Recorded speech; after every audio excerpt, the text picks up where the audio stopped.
So, isang magandang umaga ulit sa inyong lahat. So, last time napag-usapan natin yung tungkol sa various aspects ng globalization.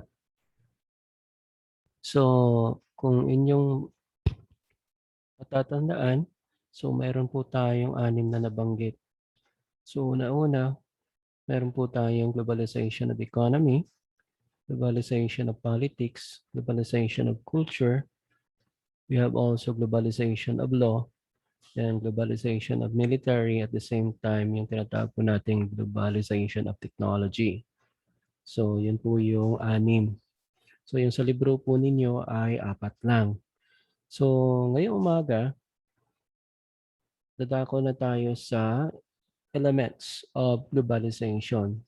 So ang gagamitin po natin dito ay tungkol ay yung sinasabi nila ni Anderson at ni Van Wynkoop noong 2002. So ayon sa kanila, so may 5 pong elemento yung globalisasyon. So unang-una, meron tayong trade agreement. Pangalawa, capital flow. Pangatlo, migration pattern at saka yung information transfer. At yung last natin ay spread of technology. So atin pong isa-isahin ito.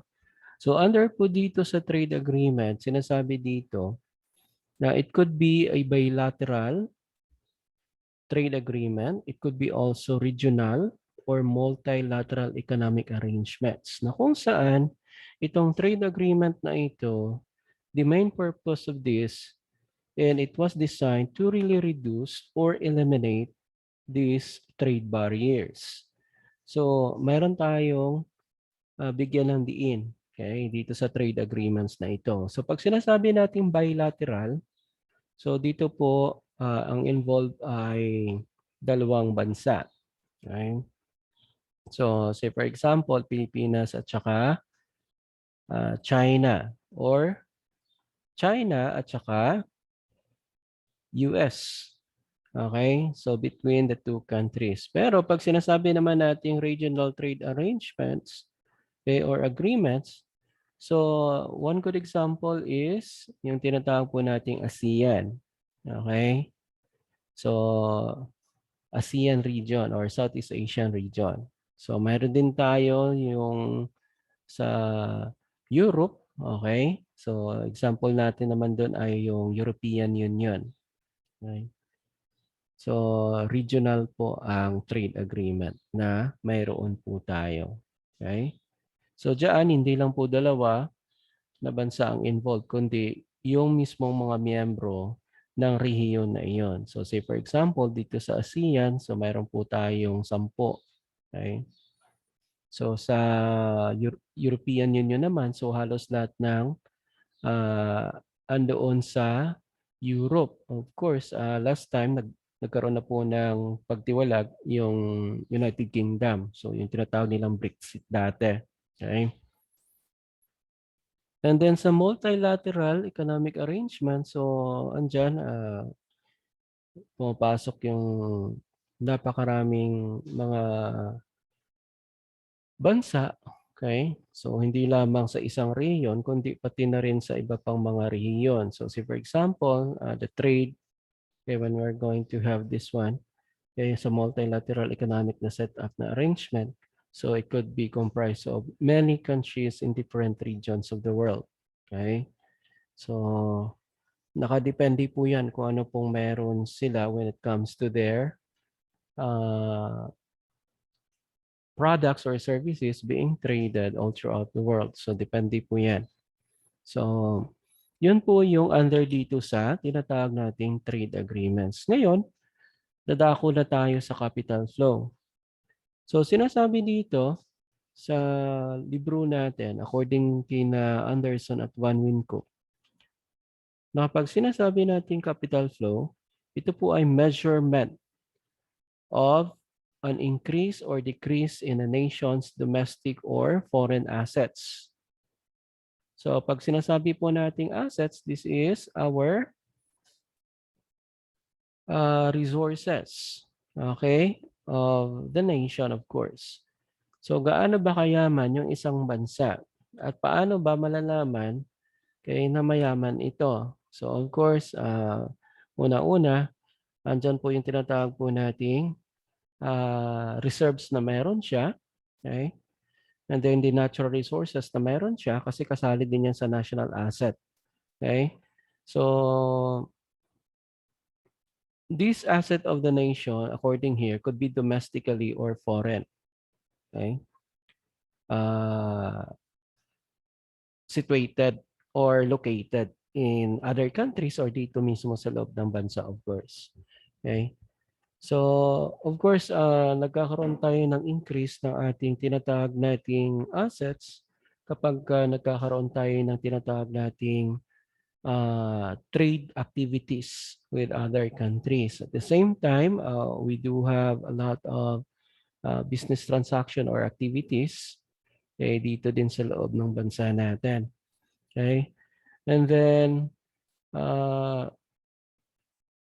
sa panahon ni Marcos, of course, you're going to look at it, napakalaking ginhawa ang mayroon tayo sa una at pangalawang terms niya. Kaya huwag niyo na isali yung pang-apat at yung pangatlo. Kasi nagkaroon na doon ng corruption practices. Okay? Pero yung unang dalawa na taon na terms ni Marcos, doon natin nakita yung improvement. Okay? Na kung saan mabuboost mo itong tinatawag nating uh, economic activities kapag nagkaroon ka ng maraming investors. Hindi lamang dito galing sa loob ng bansa, kundi pati na rin yung mga investments coming sa iba pang mga nationals. Okay? So, yung capital na mayroon ka, say for example, sa business, ipagpalagay natin, mas kukonti yung capital mo, mas kukonti at hindi rin ganun kalawak yung mapupuntahan o mararating ng iyong tinatawag nating goods and services. Pero of course, unti-unti, pag ito ay napapanatili mo yung tinatawag nating pagandahan ng iyong serbisyo o na-improve mo yung produkto mo at yan ay tinatangkilik. So may posibilidad din na lalaki din yung network mo. Okay? But of course, pag sinasabi nating mga multinational corporations, talagang meron silang malaking puhunan dyan. Okay? Either inutang or meron talaga silang puhunan. Okay? So para mag-conduct ng tinatawag nating business. So ang kagandahan dito kapag nagkaroon tayo ng mga investors, guys, so napapaganda nito yung lagay ng ekonomiya natin. Okay? So yan ay isa sa mga palaging ginagawa ng mga presidente natin. Okay? So pupunta sila ng iba't ibang bansa para po mag-invite ng investors. Okay? So kaya nagkakaroon sila ng tinatawag nating mga state visits, okay, sa ibang mga bansa. So, of course, andyan na rin yung political alliance natin, pero much of the visits that they are conducting really was really in order for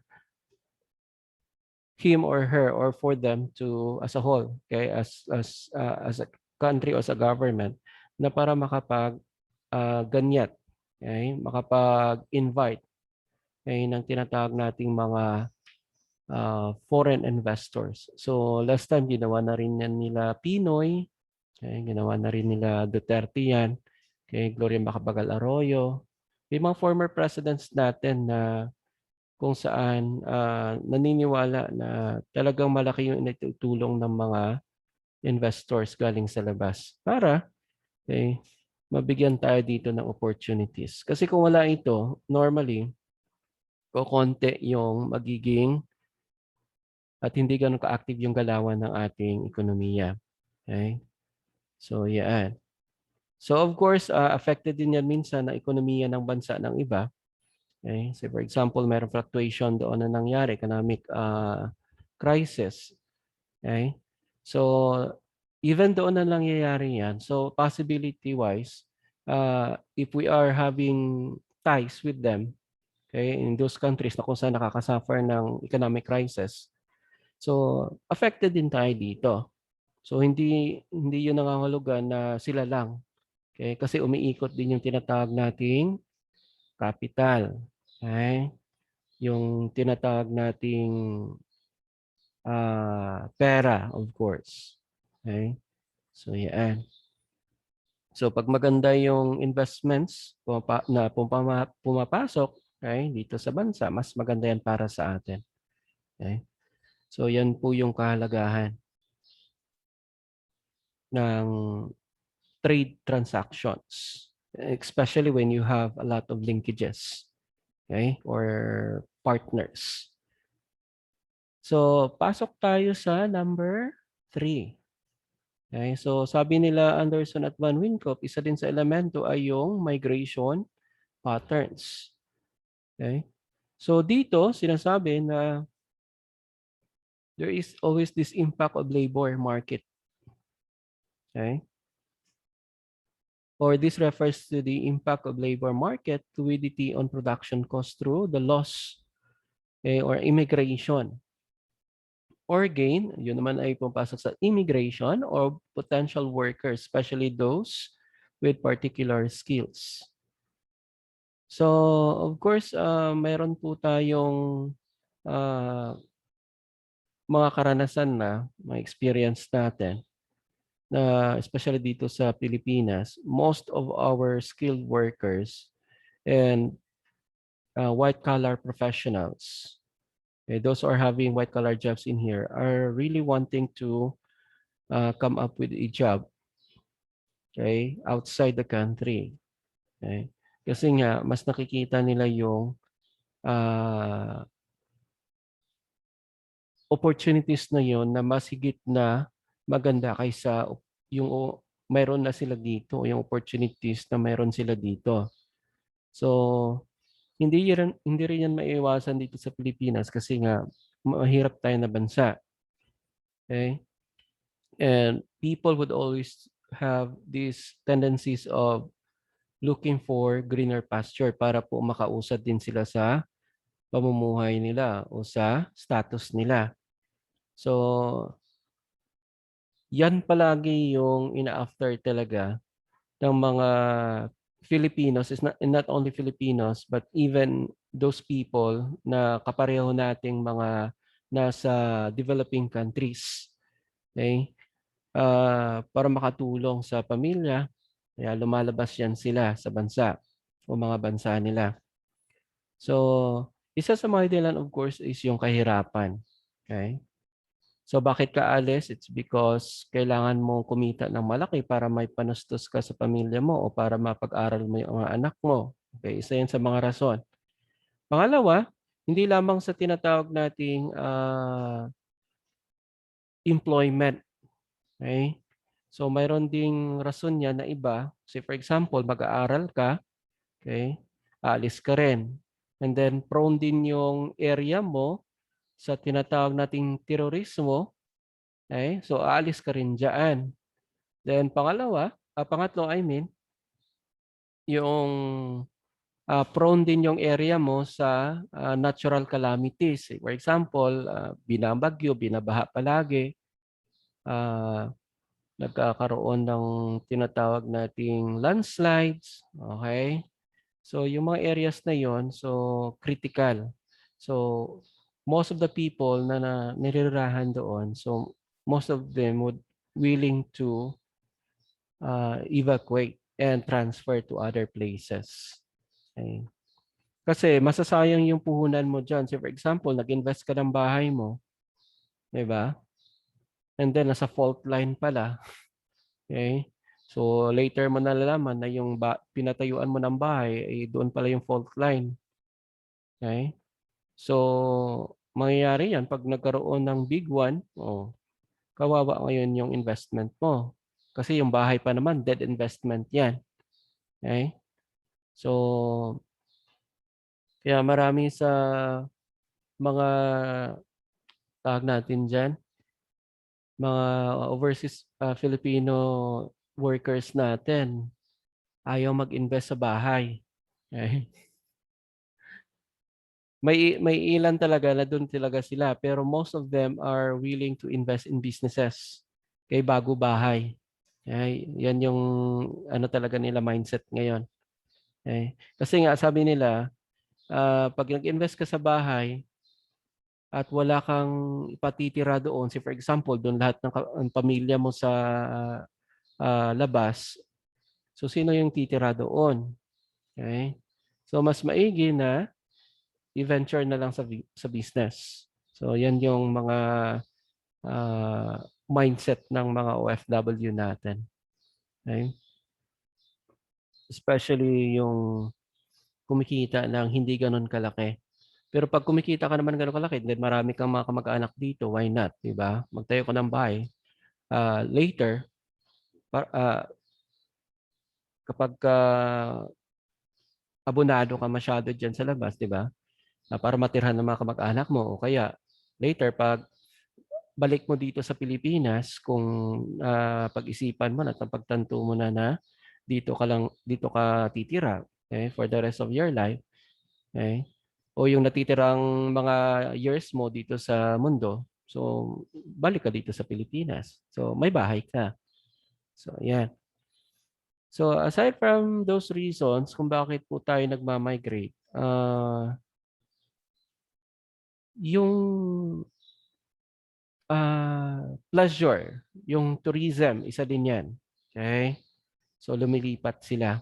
And then yung climate. Okay? Yung climate, isa din yan sa mga rason. Okay? So for example, yung environment na meron ka ay masyadong maingay. So for example, nasa Metro Manila area ka. So maraming sasakyan, maingay, may air pollution, water pollution. Kaya kung gusto mo ng magandang buhay sa probinsya, eh, nakakalanghap ka ng malinis na hangin. So lipat ka. Di ba? May ganon. Pero yung trend kasi ngayon iba. Yung halos na mga tao ngayon from rural areas, mas prefer nila na manirahan sa urban areas. Kasi naman, mas maganda yung mga amenities na makikita mo dito. Okay? So, yan naman yung ibang mindset ng tao na nasa rural. Okay? So, ayan. So, of course, may effect din yan. Yan yung tinatawag nating brain drain. Okay? So, the more na mga professionals and skilled workers na lumalabas sa isang bansa, the more siya na nawawalan din kaya ng mga trabahador kaya na magagaling. Okay? And later, of course, if this will continue, okay, so magkakaroon siya ng kakulangan okay, sa kanyang mga empleyado later on. At yung nakaka-benefit po dito ay yung mga ibang bansa na kung saan nag-hire sa kanila, okay, o mga companies na nag-hire sa kanila. So yun po yung isa sa mga cost okay, na mayroon tayo. Okay? And of course, number 4, we have here information transfer. So dito naman, pumapasok yung tinatawag nating communication trend. Okay, this communication trend helps mitigate the asymmetric functioning of markets and economies. Okay. So ngayon, napakabilis na ng transactions natin. Okay? Unlike dati na you need to go to that place just to transact business. Ngayon, pwede na sa internet, pwede na sa online. Okay? And isa ito ngayon sa patok na business platform po natin. Okay? Business platform ngayon, napakarami na eh. Okay? So of course, yung typical natin na ano, andyan, pupunta ka ng market pa rin. Okay? Para magkaroon ng customers. Pero sa panahon natin ngayon, since we are now living in the computer era, okay? So kalimitan, mas prefer natin ngayon ng mga millennials, okay, na mag-transact ng business online. Okay? So, kahit sa mga national corporation ngayon o multinational corporations, gano'n na rin, eh. So, mas mabilis ngayon mag-transact really when it comes to business. And even sa ekonomiya po natin, eh, yung mga ginagamit nating informations right now are really coming from different places. Not only in one location. Kasi pag nag-surf ka sa net, okay, say for example, may ganitong practice yung isang bansa. So yung isang government kaya ng isang state, pag nakita yon, okay, magkaroon sila ng feasibility study kung applicable ba yan dito sa Pilipinas o ano, o somewhere else. Di ba? So, kapag ka-proven na siya, na method, o kaya naging science na talaga siya, and this is already effective in many countries, may mga tendencies din yan na i-copy din yan ng isang bansa o marami pang mga bansa. So, ganun din yung ginagawa actually ng iba pang mga companies. Okay? So, naghahanap din yan sila ng mga prototype, ika nga. Nagbe-benchmark din yan sila. Okay?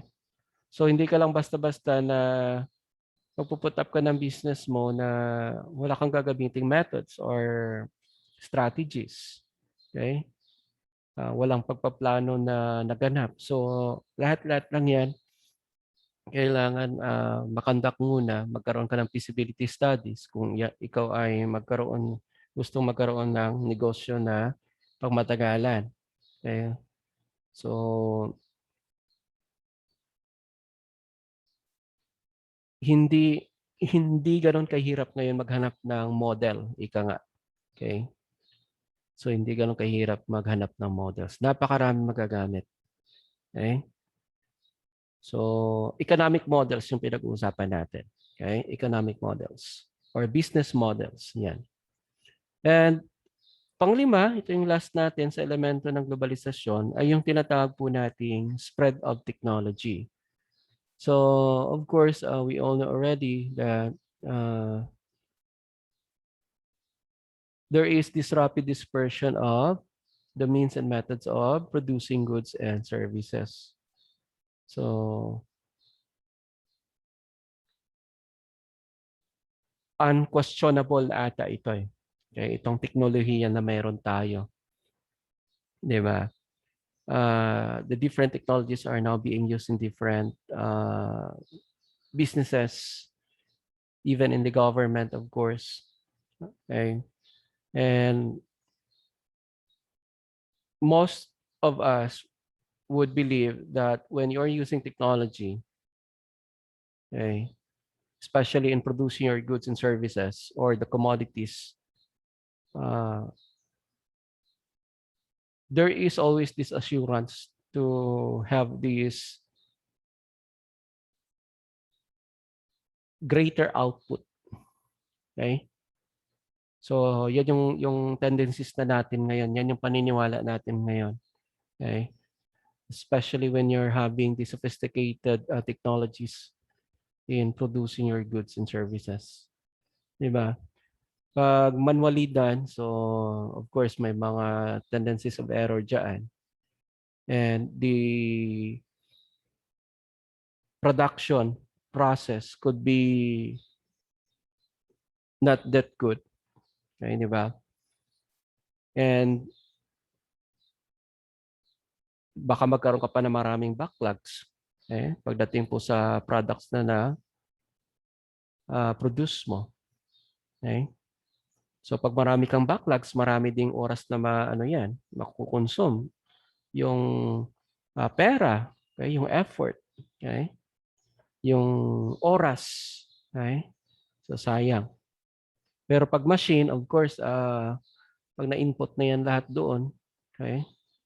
So automatic, mag-produce siya ng kanya. At we expect, of course, na yan ay mas better sa napoproduce ng gawa na tao. Diba? Manually. Okay? So, ayan. So, ang effect po niyan hindi lang po sa isang bansa matatagpuan ngayon o mabibigay yung, produkto na 'yan o makukonsume, kundi ito ay, puwedeng i-export pa, okey? Especially 'pag nagkaroon ng mass production sa, isang particular na produkto na kung saan, gamit na gamit araw-araw sa, pamumuhay natin. So,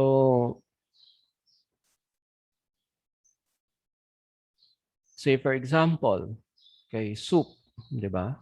Soap, okey, sabon, okey? Soap pala, soap, kaya yan. Ah, Isa din 'yan sa pang-araw-araw natin na ano, isa sa mga bagay na araw-araw nating ginagamit. Ano pa, ah, bigas, 'di ba? Ano pa, yung mga shampoo, hmm. Then of course, yung